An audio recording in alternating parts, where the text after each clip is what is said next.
이에 이고니온에서 두 사도가 함께 유대인의 회당에 들어가 말하니 유대와 헬라의 허다한 무리가 믿더라.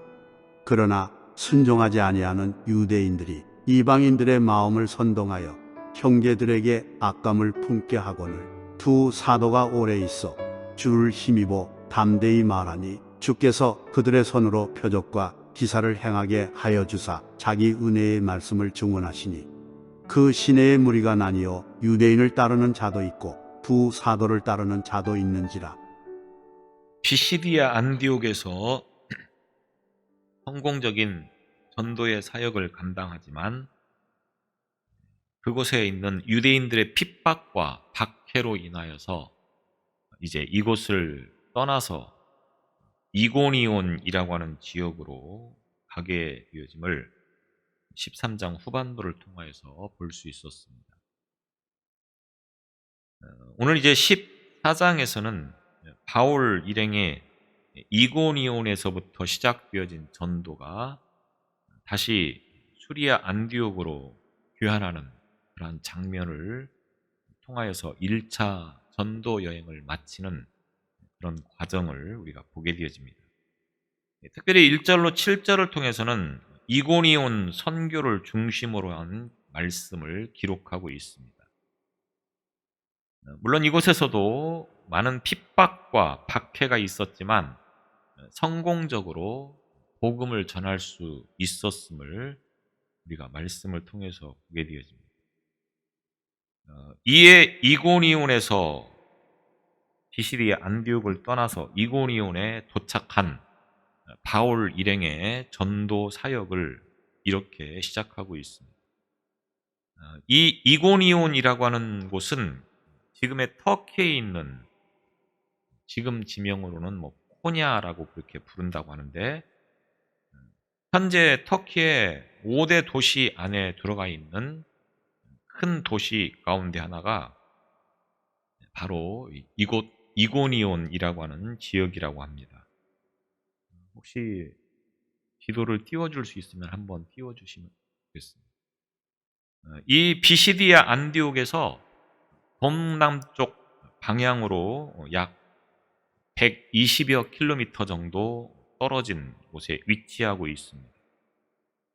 이곳은 2세기 반 동안 셀루쿠스와 갈라디아와 또 본도의 왕들의 통치를 받은 곳으로 BC 65년에 로마의 영향권에 들어갔고 BC 25년에는 이제 로마 제국의 일부가 되어지면서 갈라디아 지방에 통합이 되어지게 되어집니다. 이곳은 소아시아 반도의 교통 중심지였던 곳으로 군사적인 중요성에서도 비시디아 안디옥보다는 훨씬 더 중요한 그런 지역이 바로 이 이고니온이라고 하는 지역이 되겠습니다. 2000년 전 바울과 바나바가 찾아갔을 때 거기는 로마 제국의 위용을 자랑하는 웅장한 건축물들이 굉장히 많이 있었을 것입니다. 로마 제국의 클라우디우스 황제가 클라디우스 황제의 이고니온이라고 부르게 될 만큼 매우 중요한 요충지로 삼았다라고 하는 것인데 바로 이 시기에 이 두 선교사가 바울 일행이 이제 이곳에 와서 전도를 하게 되어지는 것입니다. 이제 이곳에 와서 두 사도가 함께 라고 말하고 있습니다. 여기서 함께라고 하는 이 말은 두 사도, 그러니까 바울과 바나바가 함께 이제 사역을 했다라고 하는 의미로 해석을 할 수도 있겠지만 이 말은 다시 그것에 따라서 또는 평소와 같이라고 하는 말로 해석이 되어지는 단어가 됩니다. 그러니까 이고니온에 당도한 두 사도 바울과 바나바가 비시디아 안디옥에서 전도를 하던 방식, 안식일에 회당에 찾아가서 이제 그곳에서 복음을 전했던 것처럼 이곳 이고니아에 와서도 비시디아 안디옥에서 했던 것처럼 안식일에 회당을 찾아서 이제 그곳에서 복음을 전했다. 이런 의미로 표현이 되어지는 말씀이라고 하는 것입니다.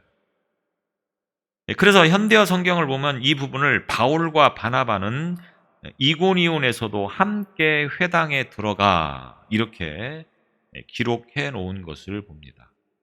그래서 안식일에 회당에 들어가서 전도를 하는 이 방식이 비시디아 안디옥에서 했던 방식과 동일하다고 하는 의미에서 함께라고 하는 단어를 사용했다라고 하는 것입니다. 물론 바울은 어느 곳에 가든지 먼저 복음을 전하기에 가장 유리한 장소인 회당을 찾아서 그곳에서 동족 유대인들에게 이제 복음을 전하게 되어집니다. 아무래도 동일한 그러한 유대교를 믿었던 사람들이 전혀 다른 어떤 우상을 숭배하던 자들보다는 복음을 전하기가 훨씬 더 수월하다고 생각을 했기 때문에 그렇습니다. 그래서 바울은 항상 구약에 있는 말씀들을 인용하고 그 말씀을 이제 예수 그리스도와 접목을 시켜서 말씀을 전함으로 유대인들에게 결코 예수 그리스도는 하나님께서 계획하시고 또 유대인들에게 보내주시고자 하는 메시아라고 하는 것을 밝히는 그러한 방식으로 전도를 하고 있음을 우리가 보게 되어집니다. 2000년 전 헬라인과 유대인은 비록 로마 제국 아래 이제 한 지붕 아래에서 살아가고 있는 그러한 속국에 불과했었습니다. 그러나 그들은 모든 면에서 달랐다라고 하는 것입니다. 헬라와 유대인들은 로마 제국 안에 속국으로 있지만 여러 가지 면에서 많은 차이를 가지고 있던 것이 헬라는 한때는 세계를 지배했던 로마에게 비록 모든 것을 빼앗기긴 했지만 그 전에는 이 헬라가 그 지역을 지배하고 있었다라고 하는 것입니다. 또한 헬라는 여러 가지 많은 면에서 문명 또는 지식 이런 부분에 있어서는 세계 어느 민족에 뒤지지 않을 만큼 이제 발달한 곳이 바로 이 헬라 문명이라고 하는 것입니다. 그래서 언어나 문화나 관습이나 사고방식이나 이 모든 것들이 사실은 유대인과는 굉장히 많은 차이점을 가지고 있습니다. 특별히 유대인들은 하나님만을 신으로 믿는 그러한 신앙을 가지고 있었지만 헬라에는 굉장히 많은 신을 가지고 있죠. 우리가 어릴 때 읽었던 책 가운데 그리스 로마 신화라고 하는 책을 어쩌면 한 번쯤 읽어보셨을 것입니다. 그리스의 신, 그리스에서 이제 등장하는 그런 신들이 굉장히 많이 있다라고 하는 것입니다. 그러니까 유대인들은 오직 하나님만을 유일한 신이라고 믿는데 이 그리스인들은 굉장히 신들이 많이 있어서 이제 다신교를 믿는 그러한 민족이었다라고 하는 것입니다. 그래서 종교적인 면에서도 굉장히 달랐다라고 하는 것입니다. 그와 같이 극과 극에 있던 헬라인과 유대인의 허다한 무리가 이 바울과 바나바로부터 들은 그리스도의 복음을 믿었다고 하는 것은 상당히 이례적이라고 이야기를 할 수가 있겠습니다. 그것은 왜 그렇습니까? 복음의 보편성 때문에 그렇다라고 하는 것입니다. 복음은 어떤 문화와 환경과 상황을 뛰어넘는 것이 곧 복음이라고 하는 것입니다. 지금도 마찬가지죠. 삶의 어떤 문화와 모든 환경이 얼마나 지역마다 많은 차이를 보이고 있습니까? 같은 대륙 안에서도 물론 많은 차이가 있지만 이 대륙을 뛰어넘어서 지구 한 바퀴 도는 동안 굉장히 다양하게 생각하는 거나 행동하는 거나 모든 것들이 다 다양하다고 하는 것입니다. 그런 다양함 속에서 이 복음이 예수 그리스도를 믿는 이 신앙이 하나 되어서 전도되어질 수 있는 것은 뭡니까? 복음의 능력, 복음의 보편성, 바로 이런 부분이라고 이야기를 할 수가 있다고 하는 것입니다. 그래서 바울이 전하는 복음은 유대인들에게 매우 관심을 가지게 하는 그런 복음이었었습니다.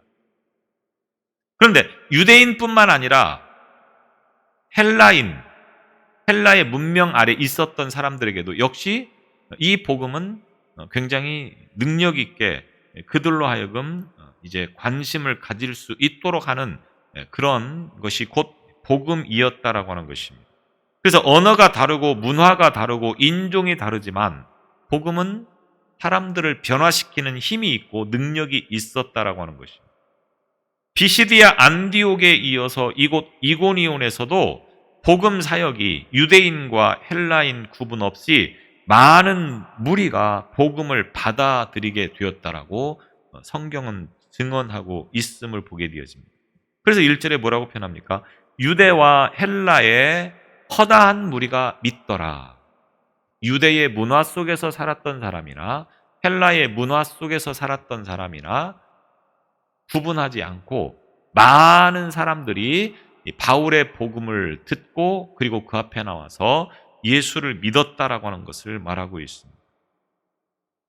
그러나 2절은 이렇게 시작하고 있습니다. 그러나 순종하지 아니하는 유대인들이 이방인들의 마음을 선동하여 형제들에게 악감을 품게 하거늘 이고니온에서 유대인과 헬라인의 허다한 무리가 바울이 전하는 복음을 믿었지만 모든 유대인과 모든 이방인이 다 그랬던 것은 아니라고 하는 것입니다. 복음을 거부한 유대인들이 있었습니다. 그래서 예수를 십자가에 못 박기도 했고 그리고 예수를 추종하는 세력들을 이단이라고 정죄를 했던 유대인들이 분명히 있었다라고 하는 것입니다. 그런데 이 사람들은 자신들만 복음을 거부하는 것으로 끝나는 것이 아니고 다른 사람들에게 이제 선동질을 했다 이렇게 말하고 있는 것입니다. 수적으로 훨씬 많았던 헬라 사람들을 선동하여서 복음을 전하는 바울과 바나바 그리고 그들을 통해서 복음을 영접하고 있는 이고니온의 그리스도인들을 향하여서 악한 감정을 품게 했다. 이렇게 말을 하고 있는 것입니다. 악감을 품게 하거늘 선동해서 믿지 못하게 했다. 항상 누가 문제를 일으킬 때를 보면은 사실이 뭔가라고 하는 것을 중요하게 생각하지 않습니다. 우리가 세상을 살아가면서 어떤 일에 대해서 그 사건을 말할 때 사건 자체에 있어서 사실 문제는 별로 중요하지 않다고 하는 것입니다. 그 사건에 누가 개입이 되어 있느냐라고 하는 것이 더 중요한 경우가 많습니다. 진리를 여러분이 추구한다라고 나름대로 생각하면서 주님 앞에 나왔겠죠. 하나님의 말씀을 듣고 설교를 들을 때에 하나님의 말씀이면 내가 다 듣고 순종하겠습니다. 이런 마음을 가지고 예배에 참석하셨죠. 그런데 정말로 내 마음을, 자신의 마음을 한번 돌아보시기 바랍니다. 정말로 진리의 말씀 앞에 온전히 순종하고자 하는 마음을 가지고 있습니까? 물론 그런 분도 있겠죠. 하나님의 말씀이면 무조건 믿고 그리고 그 말씀에 순종을 하겠죠. 그러나 사실 생각해 보면 그것보다 더 중요한 문제가 뭐냐? 나와 어떤 이해 관계가 얽혀 있느냐? 이게 더 중요하다고 하는 겁니다. 이거는 저도 마찬가지입니다.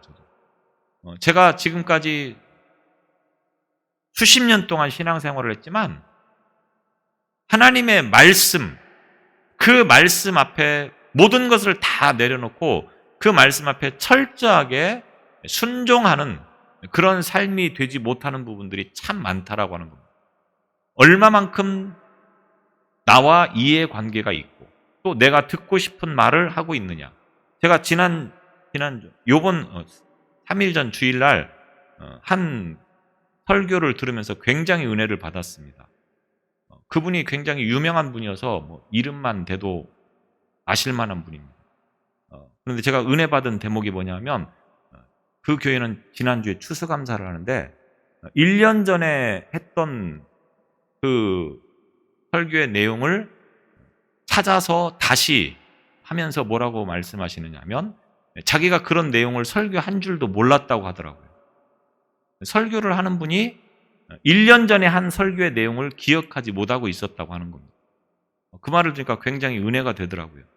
그렇게 큰 교회 목사님들도 1년 전에 한 설교를 기억을 못하는구나. 그러니까 저 같은 사람이 1년 전에 설교한 내용을 기억하지 못한다고 해서 크게 뭐 문제가 되지는 않을 수도 있겠다. 나름대로 은혜를 이렇게 받았습니다. 무슨 말을 하려고 합니까? 자기와의 이해관계, 내가 듣고 싶은 말을 하느냐, 그렇지 않느냐, 이런 것들이 더 중요하게 여겨질 때가 많다고 하는 것입니다. 우리는 이거를 사실은 깨트리는 작업을 해야 그 신앙이 하나님 앞에서 온전한 신앙이 되어지고 건강한 신앙이 되어지는데 쉽지 않다고 하는 겁니다. 어쩌면 그런 과정이 되면 하늘나라 갈지도 모르겠습니다. 여튼 신앙생활이라고 하는 게 참 그렇다라고 하는 것입니다. 사실이 뭔가 별로 중요하지 않습니다. 내 기분이 어떠냐, 내가 기분이 좋으면 그것도 그냥 수용이 되어지는 것이고, 누가 잘못해도 내가 기분이 좋으면 그냥 용서가 되는 거고, 별로 잘못한 것이 없는 것 같은데도 내가 기분 나쁘면 그거는 용서가 안 되는 경우들도 참 많다라고 하는 겁니다. 사람들의 감정을 일으켜서 반대를 하게 되어진다. 그것이 대부분의 사람들의 가지고 있는 마음이고 본심이고 진심인 경우들이 훨씬 더 많다라고 하는 것입니다. 복음도 마찬가지입니다. 피시디안 안디옥에서도 그랬고 이고니온에서도 그랬고, 복음이 전해지기 전까지 그곳 사람들은 다 그냥 똑같아 보이는 사람들이었습니다. 그런데 복음이 들어가니까 어떤 사람들은 그 복음 앞에 나와서 회개하고 예수를 믿고 그런 사람이 있는 반면에 거기에 대해서 거부감을 가지고 있으면서 다른 사람들을 선동질해서 오히려 방해하는 그런 사람들로 나뉘어지게 되어지는 것을 보게 되어집니다. 사도행전 13장 46절 48절 말씀의 표현대로 하면 복음 앞에서 영생을 주시기로 작정된 사람과 그렇지 않은 사람이 명확하게 구별되어진다. 그래서 복음을 전해보니까 어떤 사람들은 그 복음을 받아들인, 그래서 회개하고 나오는 그런 사람이 있는 반면에 그렇지 못한 사람이 있었다라고 하는 것입니다. 이런 것들을 이제 복음의 심판성, 복음에는 심판하는 역할이 있다, 이렇게 이야기를 할 수가 있겠습니다. 복음 앞에서는 사람의 지성이나 사회적인 지위가 별로 상관이 없는 경우들이 참 많습니다. 평소에는 아주 진리를 따라서 사는 사람 같아 보이는데 복음을 완강하게 거부를 하는 사람들이 있고, 또 평소에 진리와는 전혀 무관해 보이는 강도, 도둑질 이런 거를 하던 사람이, 살인자가 오히려 의외로 쉽게 복음을 받아들이는 경우들도 있다라고 하는 겁니다. 우리가 볼 때 저 사람은 조금만 하면 곧 교회를 나올 것 같고 예수를 믿을 것 같다. 그런데 그 사람이 더 오래 가는 경우가 있고, 저 사람은 아무리 찔러도 안 될 것 같다. 우리가 이렇게 단정하는 경우들이 참 많습니다. 그런데 막상 해보면 그렇지 않을 때가 훨씬 더 많다라고 하는 겁니다. 전혀 안 될 것 같은 사람이 쉽게 나오고, 쉽게 될 것 같은 사람이 잘 안 되고 하는 경우들이 참 많다라고 하는 것입니다. 여러분은 자신에게 임한 복음 앞에서 복음을 거부하는 불신의 자리에 서 있지 않기 때문에 물론 이 자리에 나온 줄로 압니다. 복음을 받아들이고 믿는 그리스도인의 자리에 서 있다고 하면 철저하게 진리의 말씀 앞에 내가 가지고 있는 모든 것을 다 내려놓는 그런 훈련을 끊임없이 할 수 있기를 바랍니다. 그래서 내가 생각하고 있고 내가 가지고 있는 그런 가치관이나 고정관념이나 선입견이나 이런 것들을 철저하게 다 버리고 하나님의 말씀, 하나님의 뜻, 여기에 모든 것을 맞추어서 내 이해관계와 상관없이 그것이 하나님의 말씀이라고 하면 그것을 따를 수 있어야 된다라고 하는 것입니다. 이것이 곧 우리의 믿음이어야 된다라고 하는 것입니다. 이것이 곧 생명 있는 그러한 믿음이라고 하는 것을 우리가 알아야 된다고 하는 것입니다. 근데 복음을 거부하는 유대인들은 이고니온에 이방인들을 선동하는 악행을 저질렀고 그곳에 이방인들은 유대인의 선동에 휩쓸려서 의로운 이 바울과 바나바 그리고 그들에게서 복음을 듣고 믿은 그리스도인들에게 악감을 품는 잘못을 범하게 되었던 것입니다. 사실 바울과 바나바가 자기들에게 무슨 해를 끼쳤습니까? 그리고 그들을 통해서 믿게 된 그곳의 그리스도인들이 무슨 해를 끼쳤습니까? 그런데 악감을 품고 달려들어서 잘못을 범하고 있다라고 하는 것입니다. 나중에는 결국 그들이 서로 합세하여서 바울과 바나바를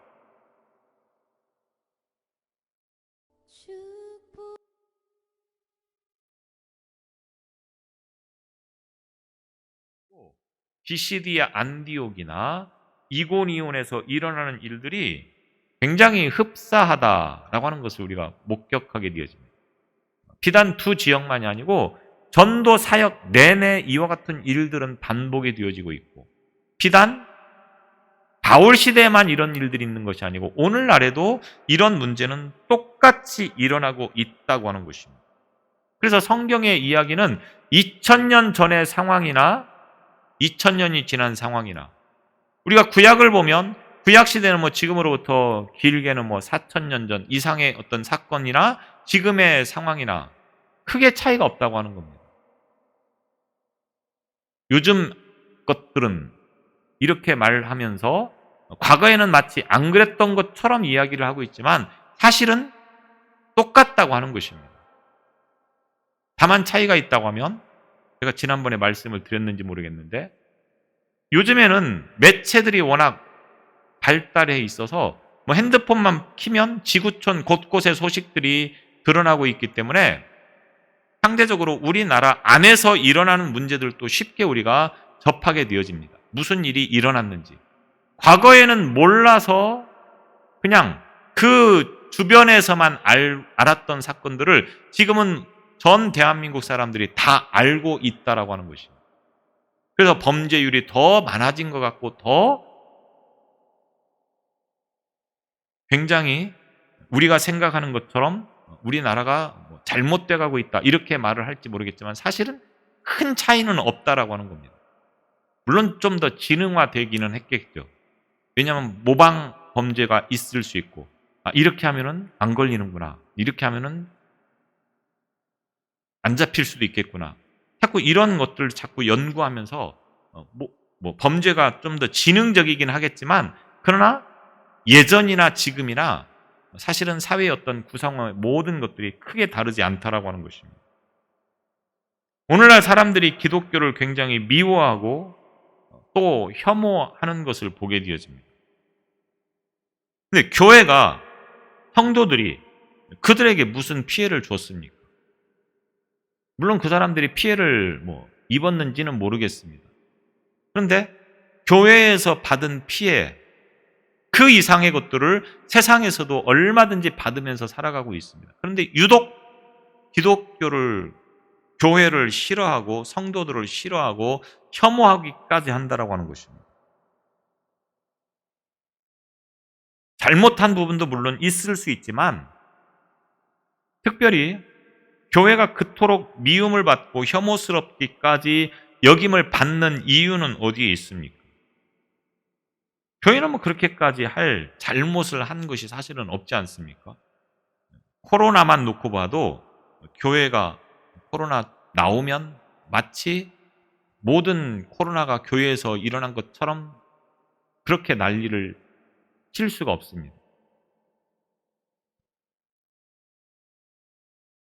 그런데 기독교나 교회가 그토록 사람들로부터 혐오의 대상이 되어진 이유, 그것은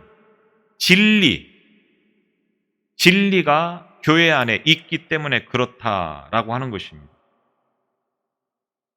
자신들의 이익을 위해서 진리를 짓밟고 있는 사람들을 선동하고 악행과 모험을 일삼으며 살거나 무지 속에서 남에게 선동을 당하며 살 것인지, 아니면 복음의 진리를 위해서 사람들의 온갖 모함과 박해와 위협을 당하면서도 하나님의 말씀을 따라 살 것인지 우리는 분명히 결정할 수 있어야 되는 것입니다.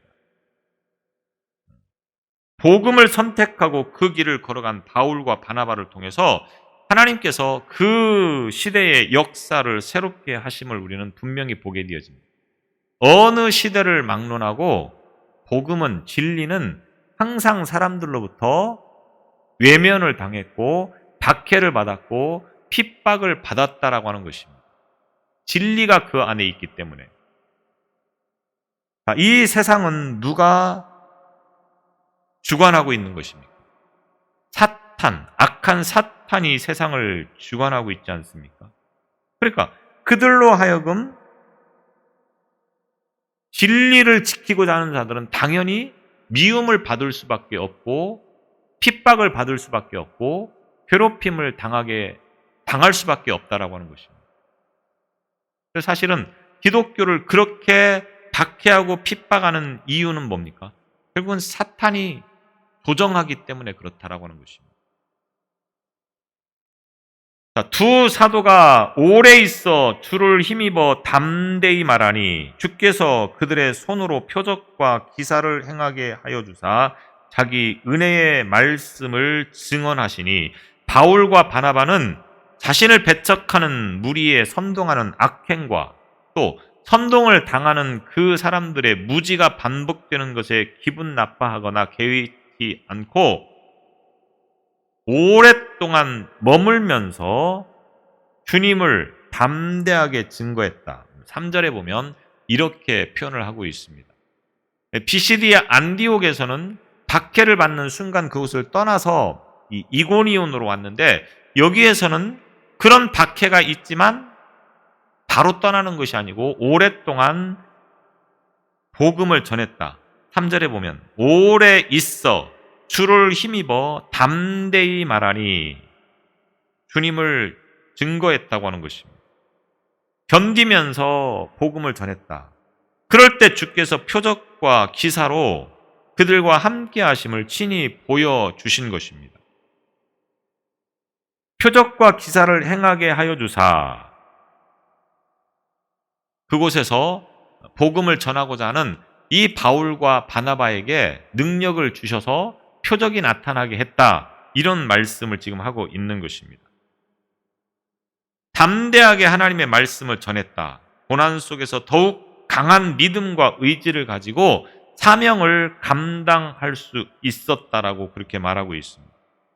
그러면서 3절 후반부에 보면 자기 은혜의 말씀이라고 하는 표현이 나옵니다. 이 말은 하나님의 말씀과 기적의 어떤 상관관계를 보여주는 말씀이라고 볼 수가 있겠습니다. 살다 보면 다른 사람들에게 외면당하거나 오해를 받거나 아주 답답한 일을 겪을 때가 분명히 있습니다. 그런 상황에 처하게 되어지면 우리가 보통 기도하면서 기대를 하고 있는 거죠. 하나님 아시죠? 제가 이렇게 진리를 지키는데 많은 어려움을 겪고 있습니다. 내 입으로는 직접 말하지 못하겠지만 하나님이 알아서 처리해 주시길 바랍니다. 우리는 이렇게 기대를 하면서 기도를 하고 있다라고 하는 것입니다. 근데 하나님께서 우리가 그렇게 기도를 했을 때 어떡합니까? 물론 그렇게 기도를 들어주시는 것처럼 보여지기도 합니다. 그런데 그렇지 못할 때도 많지 않습니까? 하나님께서 기적을 베풀어 주실 때는 베푸시지만 그렇지 못할 때도 많다고 하는 것을 우리는 기억을 해야 된다고 하는 것입니다. 아니면 내 입장에서, 내 관점에서 현상을 보고 상황을 보아서는 안 된다고 하는 것입니다. 하나님의 시선과 하나님의 기준을 가지고 우리가 복음을 전하다가 핍박을 받는다. 하나님이 그 핍박받는 상황을 보시면서 나를 핍박했으니까 너는 이렇게 되라. 이게 솔직한 우리의 마음인데 하나님은 그렇지 않을 때가 많다라고 하는 것입니다. 내가 기대했음에도 불구하고 그렇게 되지 않을 때가 많다라고 하는 겁니다. 바울과 바나바가 뭘 하고 있습니까? 복음을 전하고 있습니다. 그러면 복음을 전하고 있는 이 두 사람을 지키기 위해서 방해하는 세력들은 그 자리에서 뭔가 다리 하나씩 들어 놓든지 그런 일들이 일어나면 얼마나 좋겠습니까? 복음을 전하기도 편하고 또 그거를 보면서 하나님에 대한 두려움도 가지게 되어지고 그래서 많은 사람이 예수를 믿고 우리 생각에는 그렇지 않습니까? 그런데 하나님은 그렇게 일을 하시지 않는다라고 하는 것입니다. 그래서 우리들이 어떠한 일을 함에 있어서 먼저 내가 어떤 상황들을 결정해 놓고 기도를 하거나 일을 해서는 안 된다고 하는 것을 우리 이 말씀을 통해서 잘 기억해야 되는 것입니다. 지금 이 일은 사람이 아니라 하나님이 하시는 일이다. 그래서 하나님의 계획대로 움직이신다. 그러니까 이 말은 내가 계획하고 내가 하고자 하는 방향으로 가지 않을 수도 있다. 그러나 분명한 것은 뭡니까? 그렇다고 해서 우리가 그 일을 포기하거나 그만두라고 하는 것을 말하는 것이 아니고 내가 해야 할 일에 대해서는 끝까지 해야 된다고 하는 겁니다. 다만 모든 것이 결정되어지고 이루어지는 것은 하나님의 계획과 뜻 가운데 이루어진다고 하는 것을 우리는 인정하고 그 하나님의 때를 기다리면서 우리는 그 일을 해야 된다라고 하는 것입니다. 그래서 우리는 철저하게 하나님께서 맡겨주신 일을 감당하며 나아가는 것입니다. 내가 좋아서 내가 나에게 유익이 되어서 일을 하는 것이 아니고 하나님께서 원하시고 하나님께서 뜻하시는 일을 우리는 해야 된다라고 하는 것입니다. 세상이 기독교를 미워하는 이유가 바로 여기에 있다라고 하는 겁니다. 세상 사람들은 자기 이해타산이지만 복음은 자기의 이해타산이 아니고 철저하게 하나님 나라의 일이기 때문에 진리의 문제이기 때문에 세상은 이 진리를 미워할 수밖에 없는 거 아니겠습니까? 사탄이 왕노릇하는 세상은 이와 같이 진리를 거부하고 진리가 이루어지는 것을 굉장히 싫어하기 때문에 결국은 박해, 핍박을 통해서 이 일을 방해하려고 하고 있다라고 하는 것입니다. 그래서 예수님께서도 마태복음 10장 34절에 내가 세상에 화평을 주러 온 줄로 생각하지 말라. 화평이 아니요 검을 주러 왔노라. 예수님은 세상에 오심을 통하여서 세상에 불화를 일으켰습니다. 누구와? 가장 가까운 사람과 평생 같이 가야 되는 가장 가까운 가족과 불화하게 만들었다라고 하는 것입니다. 극단적인 분열이 기독교 복음의 본질이다. 우리는 이 사실들을 성경을 통해서 보게 되어집니다. 그래서 우리는 어떻게 됩니까? 나는 평화주의자니까 그런 불화가 일어나면 적당히 타협하고 한번 눈 감아주고 그 길을 걸어가야 됩니까? 아니면 하나님이 우리에게 이 일을 원하시니까 이것을 기대하시니까 불화가 있어도 우리는 그 길을 걸어가야 되느냐? 여기에 대한 선택이 오늘 저와 여러분의 선택이 되어져야 된다고 하는 것입니다.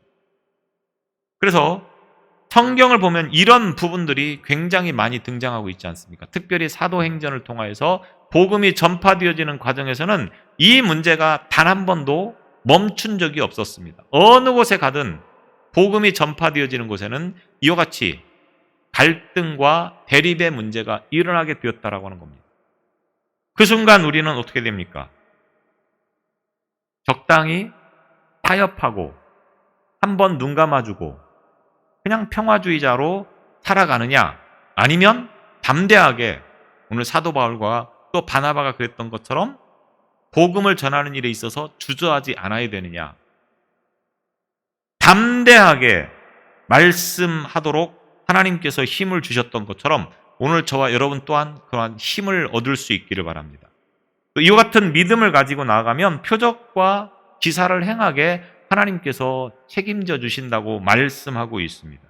오늘 저와 여러분의 신앙이 오늘 바울과 바나바와 같이 담대하게 상황이나 환경에 굴복하지 않고 그 복음을 전하는 믿음을 가지고 살아가는 오늘 저와 여러분의 신앙이 되시기를 바랍니다. 기도하시겠습니다. 복음이 전하여지는 곳에는 반드시 명암이 분명히 엇갈려지는 일들이 일어나고 있음을 또한 말씀을 통하여서 보게 되어집니다. 복음을 듣고 주님 앞에 회개하며 나오는 자도 있지만 또 그 복음을 방해하는 세력도 있음을 우리는 전도의 과정을 통하여서 보게 되어집니다. 우리 또한 그와 같은 상황을 수없이 겪게 될 터인데 바울과 같이 바나바와 같이 타협하지 않고 담대하게 복음을 전하는 삶을 살아가는 우리의 신앙이 되게 하여 주옵소서. 우리의 시선으로 세상을 보지 않게 하시고 하나님의 시선으로 세상을 보게 하여 주옵소서. 우리의 가치로 세상을 살지 않게 하시고 하나님의 가치로 세상을 살게 하여 주옵소서. 이 믿음으로 승리할 수 있도록 지켜주시기를 원하며 예수님 이름으로 기도드리옵나이다. 아멘.